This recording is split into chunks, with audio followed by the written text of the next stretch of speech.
샬롬 샬롬 샬롬 샬롬 샬롬. 하나님 사랑합니다. 여러분 주 안에서 사랑합니다. 이어서 10장 16절부터 43절까지 내용입니다. 10장 16절부터 다섯 왕들이 도망하여 막게다 굴에 숨었더니 이렇게 시작을 하죠. 16절에. 그리고 마지막 43절에 여호수아가 온 예루살렘과 더불어 길갈 진영으로 돌아갔더라. 이렇게 길갈 진영으로 싸우고 돌아온 일들이 계속해서 일어나죠.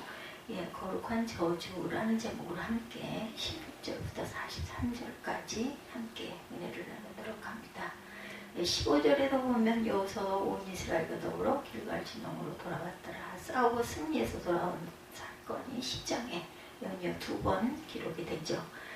다섯 왕들이 도망하여 막게다 굴에 숨었더니 어떤 사람이 여호수아에게 고하여 이르되 막게다 굴에 그 다섯 왕들이 숨은 것을 발견하였나니 여호수아가 이르되 굴 어귀에 큰 돌로 굴려맞고 사람을 그 곁에 두어 그들을 지키게 하고 너희는 지체하지 말고 너희 대적의 뒤를 따라가고 후군을 쳐서 그들이 자기들의 성읍에 들어가지 못하게 하라.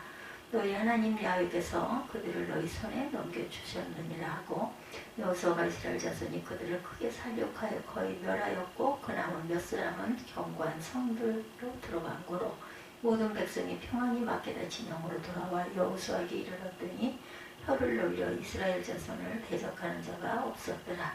그때 여호수아가 이르되 굴어기를 열고 그 굴에서 다섯 왕들을 내려 끌어내라 하네. 그들이 그대로 하여 다섯 왕들은 곧 예루살렘 왕과 헤브론 왕과 아르몬 왕과 라기스 왕과 에글론 왕을 굴에서 그에게 끌어내니라. 그 왕들을 여호수아에게 끌어내며 여호수아가 이스라엘 모든 사람을 부르고 자기와 함께 갔던 지휘관들에게 이르되 가까이 와서 이 왕들의 목을 발로 밟으라 하매 그들이 가까이 와서 그들의 목을 밟으매 여호수아가 그들에게 이르되 두려워하지 말며 놀라지 말고 강하고 담대하라. 너희가 맞서서 싸우는 모든 대적에게 야훼께서 다 그와 같이 하시리라 하고 그 후에 여호수아가 그 왕들을 쳐 죽여 다섯 나무에 매달고 저녁까지 나무에 달린 채로 두었다가 해질 때 여호수아가 명령하여 그들의 시체를 나무에 내려 그들이 숨었던 굴 안에 던지고 굴어기를 큰 돌로 막았더니 오늘까지 그대로입니다.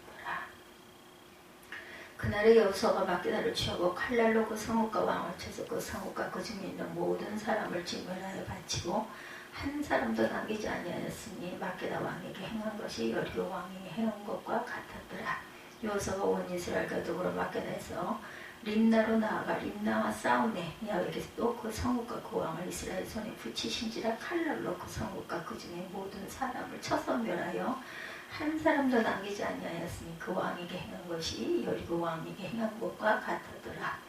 여호수아가 또 온 이스라엘과 더불어 림나에서 라기스로 나아가서 대진하고 싸우더니 야훼께서 라기스를 이스라엘의 손에 넘겨주신지라. 이튿날에 그 성읍을 점령하고 칼날로 그 헛극하는 모든 사람을 쳐서 멸하였으니 림나에 행한 것과 같았더라. 라기스에서도 그렇죠.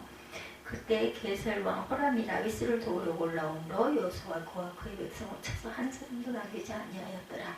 여호수아가 온 이스라엘과 더불어 라기스에서 에글론으로 나아가 대진들과 싸워 그날에 그 성읍을 취하고 칼날로 그것을 쳐서 그 중에 있는 모든 사람을 당일에 진멸하여 바쳤으니 라기스에 향한 것과 같았더라. 에글론에 가서도 승리하죠. 여호수아가 또 온 이스라엘과 더불어 에글론에서 헤브론으로 다시 올라가서 싸워 그 성읍을 점령하고 그것과 그 왕과 그 속에 속한 성읍들과 그 중에 모든 사람을 칼날로 쳐서 하나도 남기지 아니하였으니 그 성읍과 그 중에 모든 사람을 진멸하여 바친 것이 에글론에 행한 것과 같더라. 계속해서 싸워서 승리하는 그런 부분들이 나오죠.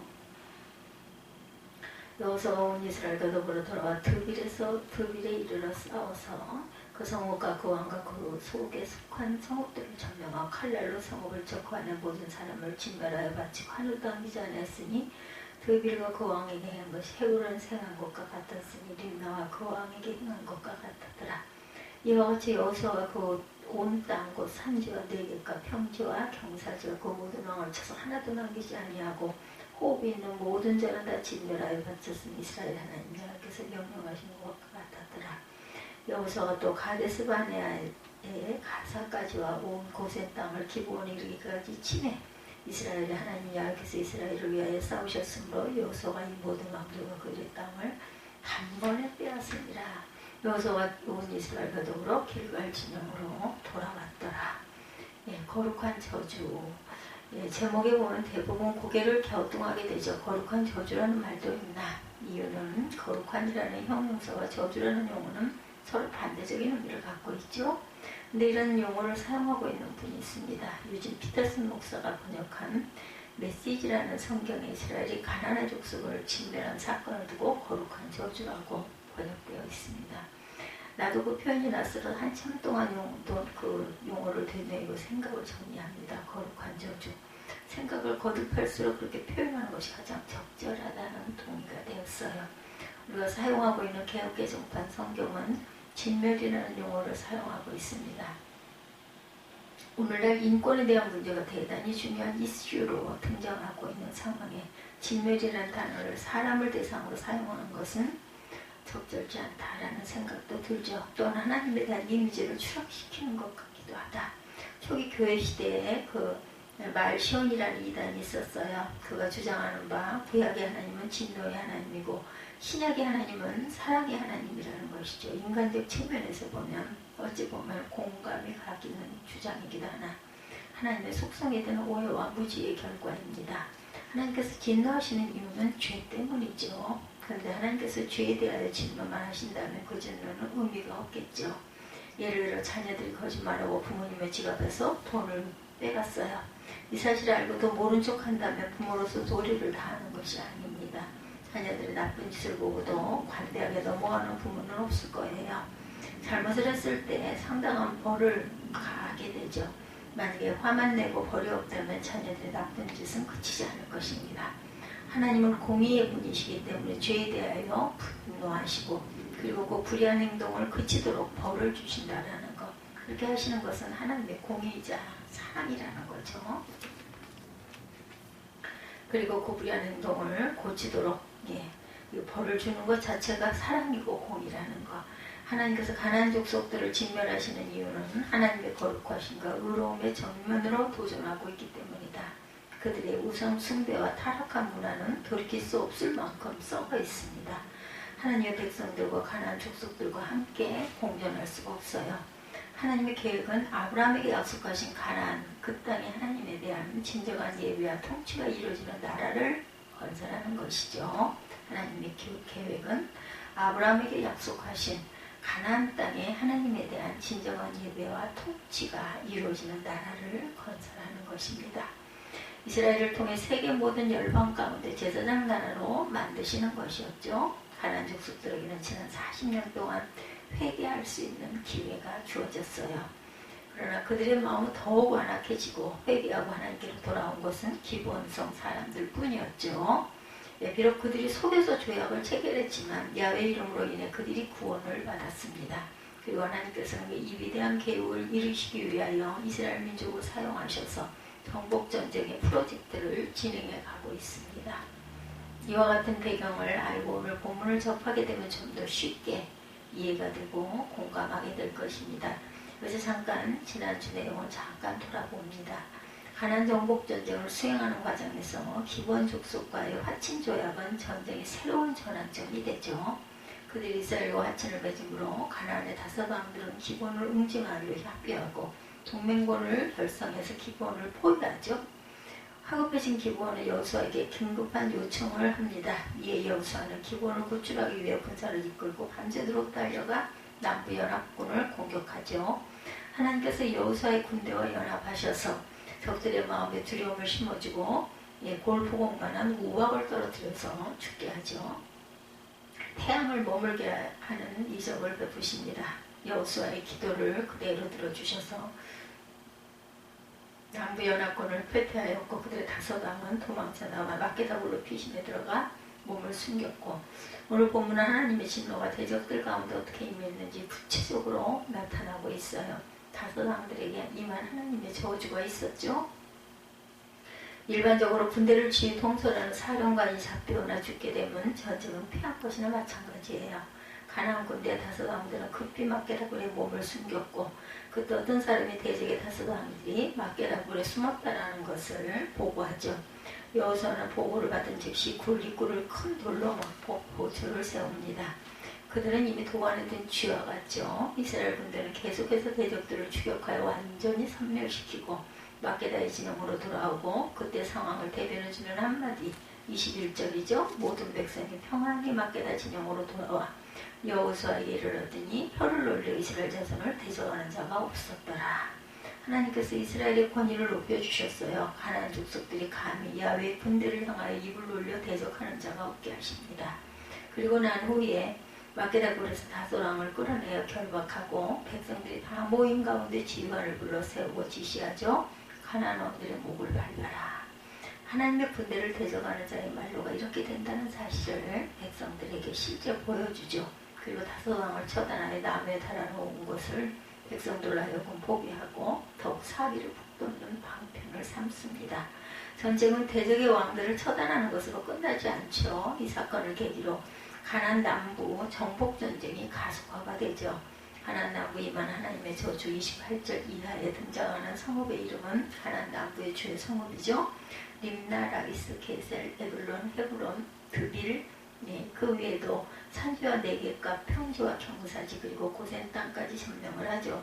성경은 그 과정을 이렇게 묘사합니다. 18절에 보면 그날의 여호수아가 막게다를 취하고 칼날로 성읍과 왕을 쳐서 그 성읍과 그 중에 있는 모든 사람을 진멸하여 바치고 한 사람도 남기지 아니하였으니 막게다 왕에게 행한 것이 여리고 왕에게 행한 것과 같았더라. 28절의 내용에서 성읍의 이름만 바뀌고 림나, 라기스, 게셀, 에블론, 헤브론, 드빌 똑같이 반복되고 있음을 알 수가 있죠. 메시 성경에는 진멸이라는 단어에 거룩한 저주라는 말을 사용하고 있고 하나님의 저주가 가나안 땅 곳곳에 임했다는 사실을 상징합니다. 그리고 남부지역의 마지막 부분에 대해서는 41절부터 보면 여호수아가 가데스 바네아에서 가사까지와 고센 땅을 기브온에 이르기까지 침해 이스라엘 하나님 여호와께서 이스라엘을 위하여 싸우셨으므로 여호수아가 이 모든 왕들과 그들의 땅을 단번에 빼앗으니라. 파죽지세라는 한자어가 있죠. 가장 이 상황에 적합한 그런 단어입니다. 6.25 전쟁 때 인민군이 탱크를 앞세우고 선제 공격을 해서 국군이 낙동강까지 순식간에 밀려났을 때도 파죽지세라는 단어를 사용했어요. 6.25 전쟁 당시에 약간의 저항도 있었지만 가나안 정복 전쟁에서 일사천리로 밀고 나갔던 것처럼 가나안 남부를 모두 차지하게 되죠. 그런 후 이스라엘 군대는 길갈의 본 진영으로 돌아왔다. 이상이 오늘 본문의 전체적인 개요였습니다. 10장에 우리는 여기서 몇 가지 중요한 영적 교훈.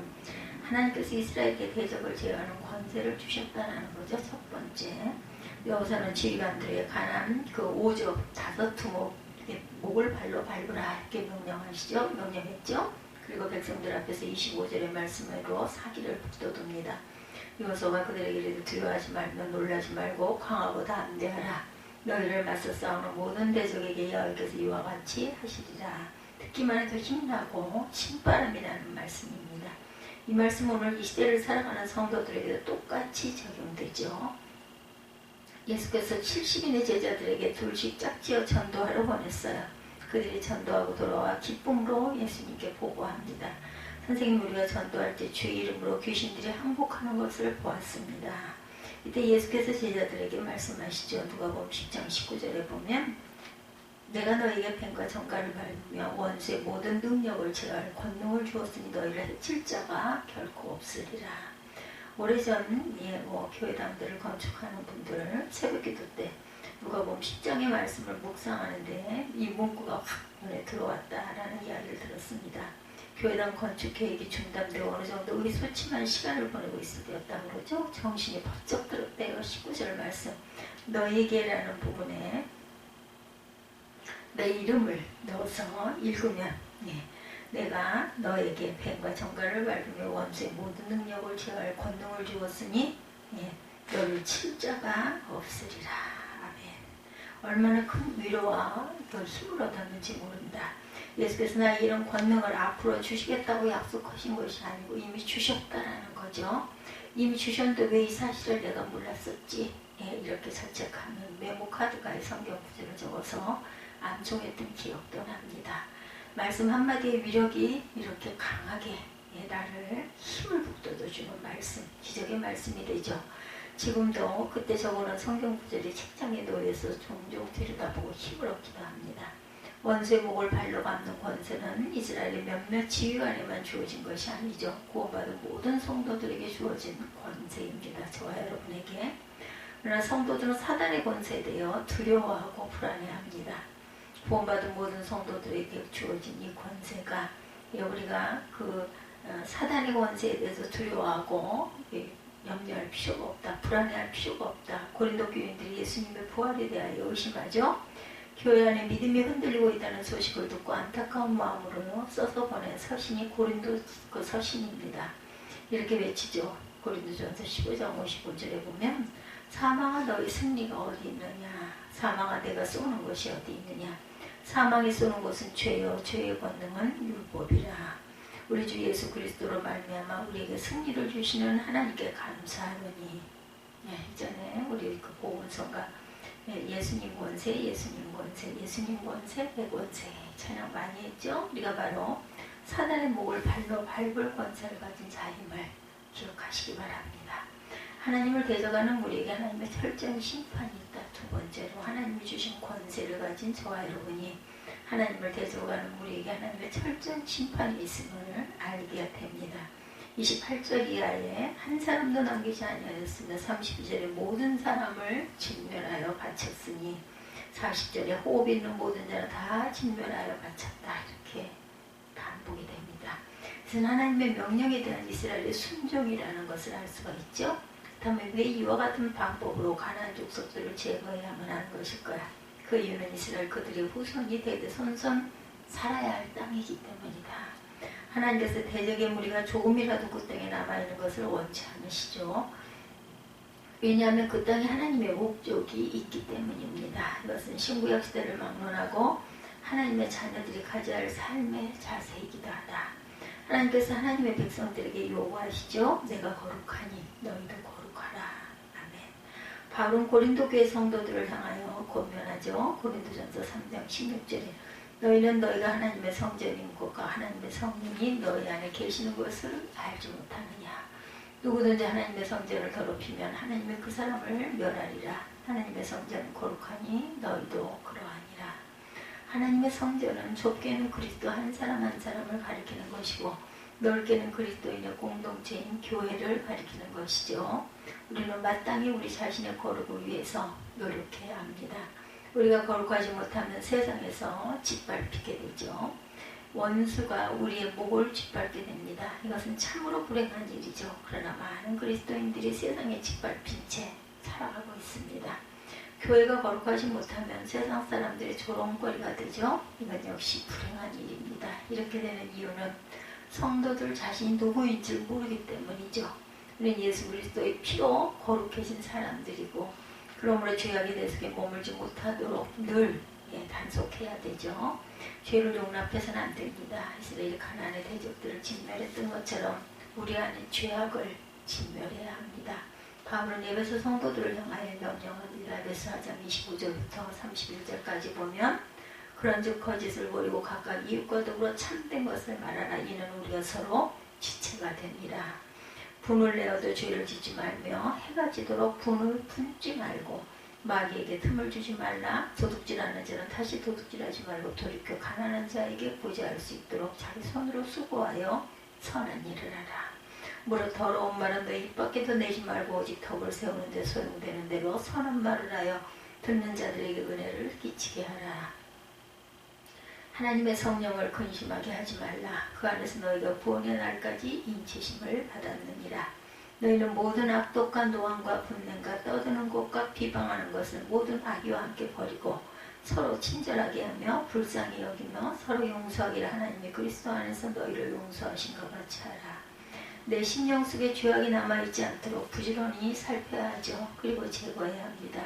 묵은 때는 벗기기가 어려워요. 날마다 나의 영혼의 거룩함을 유지하도록 성령으로 충만해야 합니다. 이것이 그리스도인의 의미이고 능력이라는 것. 세 번째, 야훼 하나님의 전쟁의 주관자이시라는 것을 알고 가야 되죠. 42절부터 43절.